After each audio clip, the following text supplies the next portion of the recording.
샬롬, 사랑하는 우리 교스필드 가족 여러분, 2022년 3월 25일 금요일 아침입니다.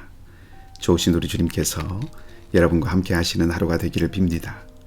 이 시간 우리가 함께 묵상할 말씀은 구약성경 레위기 14장 33절에서 57절까지의 말씀입니다. 제가 말씀을 읽겠습니다.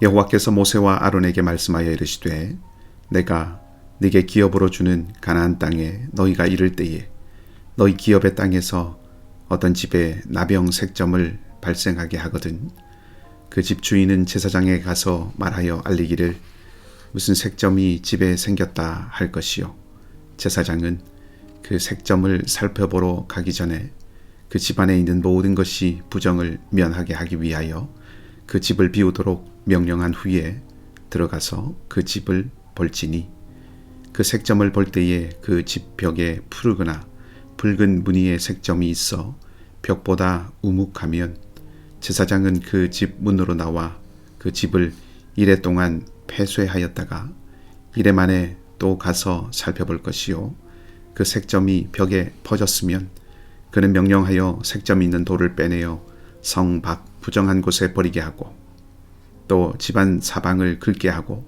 그 긁은 흙을 성 밖 부정한 곳에 쏟아버리게 할 것이요 그들은 다른 돌로 그 돌을 대신하며 다른 흙으로 집에 바를지니라. 돌을 빼내며 집을 긁고 고쳐 바른 후에 색점이 집에 재발하면 제사장은 또 가서 살펴볼 것이요 그 색점이 만일 집에 퍼졌으면 악성 나병인즉 이는 부정하니 그는 그 집을 헐고 돌과 그 제목과 그 집의 모든 흙을 성 밖 부정한 곳으로 내어갈 것이며 그 집을 폐쇄한 날 동안에 들어가는 자는 저녁까지 부정할 것이요 그 집에서 자는 자는 그의 옷을 빨 것이요 그 집에서 먹는 자도 그의 옷을 빨 것이니라. 그 집을 고쳐 바른 후에 제사장이 들어가 살펴보아서 색점이 집에 퍼지지 아니하였으면 이는 색점이 나은 것이니 제사장은 그 집을 정하다 하고 그는 그 집을 정결하게 하기 위하여 새 2마리와 백향목과 홍색 실과 우슬초를 가져다가 그 새 하나를 흐르는 물 위 질그릇 안에서 잡고 백향목과 우슬초와 홍색 실과 살아있는 새를 가져다가 잡은 새의 피와 흐르는 물을 찍어 그 집에 7번 뿌릴 것이요 그는 새의 피와 흐르는 물과 살아있는 새와 백향목과 우슬초와 홍색 실로 집을 정결하게 하고 그 살아있는 새는 성 밖 들에 놓아주고 그 집을 위하여 속죄할 것이라. 그러면 정결하리라. 이는 각종 나병 환부에 대한 규례니 곧 옴과 의복과 가옥의 나병과 돋는 것과 뾰루지와 색점이 어느 때는 부정하고 어느 때는 정함을 가르치는 것이니 나병의 규례가 이러하니라. 아멘. 한 가지 먼저 알려드리겠습니다. 오늘 저녁 7시 30분에 미션 앤 비전 기도회가 있습니다. 여러분 참석하셔서 이 땅과 우리를 향한 하나님의 마음과 뜻을 함께 나누는 은혜가 있기를 바랍니다. 어떤 집에 나병 곰팡이가 폈습니다. 집주인이 그것을 발견하면 제사장에게 알려야 합니다. 그런데 그때 나병이라고 하지 않고 무슨 색점이라고 이렇게 말합니다. 아직 나병인지 결정되지 않았습니다. 집주인으로부터 소식을 들은 제사장은 그 집으로 가기 전에 집을 비우도록 합니다. 만약에 그 색점이 부정한 것으로 판명되면 그때부터는 집 안에 있는 것들이 다 부정하게 됩니다. 오늘날보다는 물질이 풍요롭지 못한 시대에 집 안에 있는 물건들을 그대로 둔 채 제사장이 집을 부정하다고 선언하면 집주인이 지나치게 큰 손해를 입게 될 수도 있습니다. 그렇기 때문에 그 전에 집안에 있는 모든 것을 치워서 손해를 면하도록 하는 그런 조치라고 할 수 있습니다. 그리고 아직 부정하다고 선언된 것도 아닙니다. 여기까지를 통해서 알 수 있는 것은 색점이 나타났다고 해서 부정해진 것은 아니고 또 색점이 나타났을 때 1차적으로 그 가족들이 배려를 받는다는 점입니다. 자, 이제 집이 비워지면 제사장은 그 집에 들어가서 이곳저곳을 살펴봅니다. 그리고 집의 벽에 푸르거나 혹은 붉은 무늬의 색점이 있고 우묵하면 일단 일주일간 그 집을 폐쇄합니다. 그리고 일주일이 지난 후에 다시 가서 색점이 퍼졌으면 그때 나병으로 진단합니다. 분별하고 최종 판단을 할 때까지 시간이 걸립니다. 만일 집이 나병으로 진단을 받으면 색점이 있는 그 흙벽돌을 빼내서 성 밖에 버리도록 하고 색점이 있는 곳 주변 사방을 긁어서 그 흙도 버린 후에 다른 흙벽돌을 채우고 흙으로 벽을 바릅니다. 여기서 흙은 회라고 할 수 있습니다. 회반죽을 다시 바르는 거죠. 이렇게 하면 다시 그 집은 사용할 수 있는 상태가 됩니다. 만일 그렇게 되면 48절 이하에 나오듯이 정결을 위한 예식을 하게 되는 거죠. 전체적으로 오늘의 규정을 생각해 볼 때 가능한 집 주인이 집을 보존하고 다시 사용할 수 있게 해주려고 한다는 것을 알 수 있습니다. 만일 흙벽돌을 빼내고 다시 흙을 회반죽을 벽에 발랐는데도 곰팡이가 재발하고 퍼져 있으면 제사장은 그것을 악성 나병으로 여기고 이제 집을 허물게 되죠. 그리고 허문 것들은 다 성 밖으로 내다 버리게 됩니다.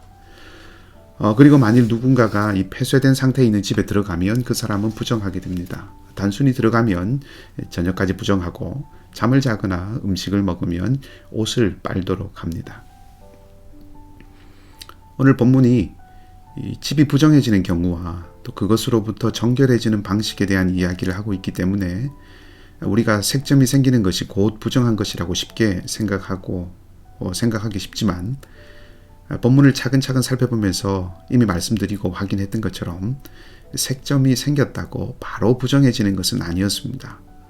부정하다는 선언은 제사장이 모든 것을 다 살펴본 후에 일정한 기간을 보내고 나서 하는 것입니다.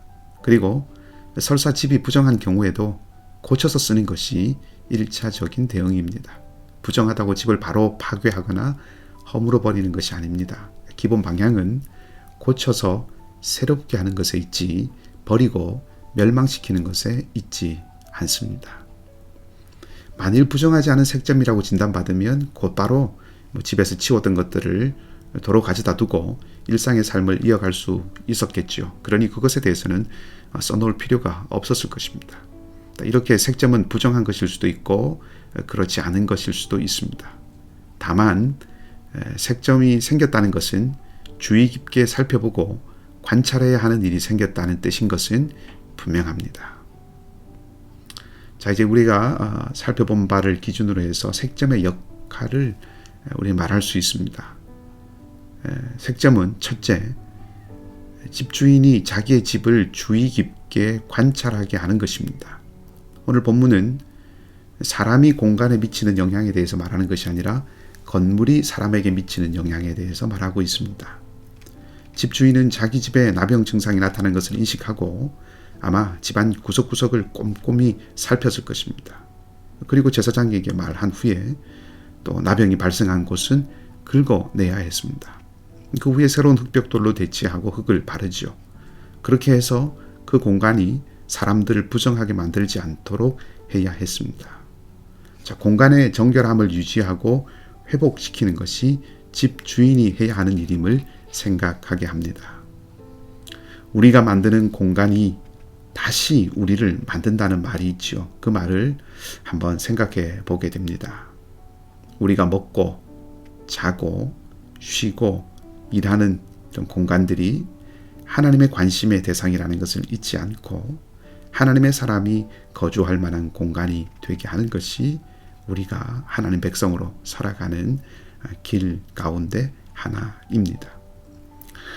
둘째, 색점은 그 발생한 부분만 처리하도록 해서 어떤 일이 일어났을 때 그 일에 대해서 지나치게 확대해서 반응하지 않게 만들어 줍니다. 오늘 집에 색점이 발생하면 그 부위만을 처리하죠. 지나치게 확대하거나 상관없는 것들과 연결짓지 않습니다. 집의 한 부분에 나병이 생겼다고 해서 쉽게 집 전체를 부정하다고 바로 폐쇄하거나 집에 한 부분에 나병이 생겼다고 해서 집안에 있는 기물이 부정한 것을 여기고 남겨두지 않습니다. 그것을 옮깁니다. 또 집에 한 부분에 나병이 생겼다고 해서 주인을 의심하지 않습니다. 고대 근동에도 집에 곰팡이가 피면 좋지 않게 생각했는데 그들은 곰팡이가 피는 것이 집주인의 죄의 결과이고 그래서 집주인은 신의 진노를 받고 죽게 될 것이라고 여겼습니다. 하지만 구약에서는 그렇지 않습니다. 집주인이 속죄제를 드리거나 하지 않습니다. 집은 집의 문제로 끝납니다. 어떤 일이 발생하면 죄와 연결시킬 때가 있습니다. 물론 죄의 결과로 일어나는 일이 많지만 그렇지 않은 일도 많습니다. 이런 문제는 조심해서 잘 다뤄야 합니다. 혹은 어떤 일이 발생하면 그 일과 연관된 사람들의 잘못을 찾거나 또 쉽게 관련된 사람들을 판단하고 정죄할 때가 있습니다. 사람이 중요하지만 언제나 사람의 잘못이지도 않습니다. 개인의 역량을 넘어서는 구조적인 차원의 것들이 많이 있지요. 건강에 대해서도 개인의 위생관념이나 행태에서 그 원인을 찾는 것뿐 아니라 사회 구조적인 차원에서 접근하는 공중보건의 영역이 최근에 부상하고 있는 것도 이런 한 가지 예가 될 수 있습니다. 발생한 색점을 처리하는 것을 보면서 우리가 어떤 일들이 일어났을 때 지나치게 확대하거나 상관없는 것들과 연결짓지 않아야 한다 하는 것을 다시 한번 생각해 보게 됩니다. 그리고 집에 나병이 생겼다고 쉽게 집 전체를 폐쇄하지 않습니다. 할 수 있는 한 그 부분을 고쳐서 쓰려고 합니다. 쉽게 포기하지 않습니다. 쉽게 버리지 않습니다. 앞서 말씀드렸던 것처럼 이것이 기본 방향입니다.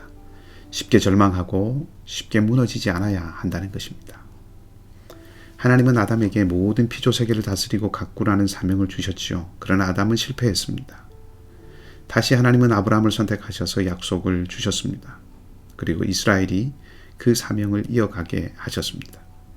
하지만 역시 이스라엘은 하나님의 뜻을 온전히 따르지 못했습니다. 그러나 하나님은 포기하지 않으셨습니다. 그루터기와 같이 남은 이들에게 메시아에 대한 소망을 주시고 마침내 우리 주님을 보내주셨습니다. 그리고 주님을 통하여 온 땅을 구원하시고 회복시키실 하나님의 실패하지 않을 일을 분명하게 다시 확인시켜 주셨습니다. 마침내 성취하시는 하나님은 포기하지 않으시는 분으로 오늘 나타나시죠. 고치시고 새롭게 하시고 보존하시는 분이 우리 하나님이십니다. 오늘 우리에게 은혜의 날을 주셨습니다. 우리가 먹고 자고 일하고 쉬는 공간이 하나님의 사람이 거할 만한 곳이 되도록 살피고 고치는 하루가 되기를 바랍니다. 그리고 고치시고 보존하시는 포기하지 않으시는 하나님의 은혜가 우리와 함께함을 믿고 소망을 붙들고 다시 일어서서 주님과 함께 힘차게 살아가는 그런 하루가 되기를 바랍니다. 이 귀한 은혜가 여러분 모두의 삶 가운데 풍성하게 넘치기를 주님의 이름으로 축복합니다. 함께 기도하겠습니다. 하나님 아버지, 사람의 정결함뿐 아니라 거주하는 집의 정결함에도 관심을 가지셔서 우리 삶의 모든 영역이 하나님의 관심의 대상임을 알려주신 것은 우리로 생활의 모든 영역에서 하나님의 백성다움을 잃지 않고 살아가라는 뜻임을 고백합니다. 오늘 우리에게 주신 은혜의 날입니다. 우리의 마음뿐 아니라 삶의 환경도 가꿀 줄 아는 지혜를 주시고 무엇보다 버리지 않으시고 고치시고 보존하시기를 원하시는 하나님의 마음을 기억하여 낙담하고 절망하고 포기하려는 생각 대신 소망하고 기대하고 견디고 인내하고 하나님을 신뢰하며 도전하며 전진하는 우리가 되게 하여 주시옵소서. 성령께서 우리 모두를 지키시고 붙들어 주시며 도와 주시옵소서. 치유하시는 하나님, 알렉스 강 성도님, 최지수 자매, 정영선 집사님, 이면식 집사님, 강영수 집사님의 부모님들과 소율이, 그 외에 우리 성도들의 연약한 많은 가족들을 기억하여 주시고 찾아가셔서 능력의 손으로 붙들어 주시고 일으키시고 회복시켜 주시옵소서. 삶의 질고와 간절한 기도의 제목과 가족의 구원을 위한 간구에도 주께서 응답하여 주시고 합력하여 선을 이루어 주시옵소서. 오늘 하루의 삶도 온전히 주님께 맡겨드리며 감사드리고 좋으신 주님 예수 그리스도 이름으로 기도하옵나이다. 아멘. 말씀을 기억하시고 기도하시기 바라고요. 오늘도 믿음으로 살아가는 복된 하루가 되시기를 소망합니다.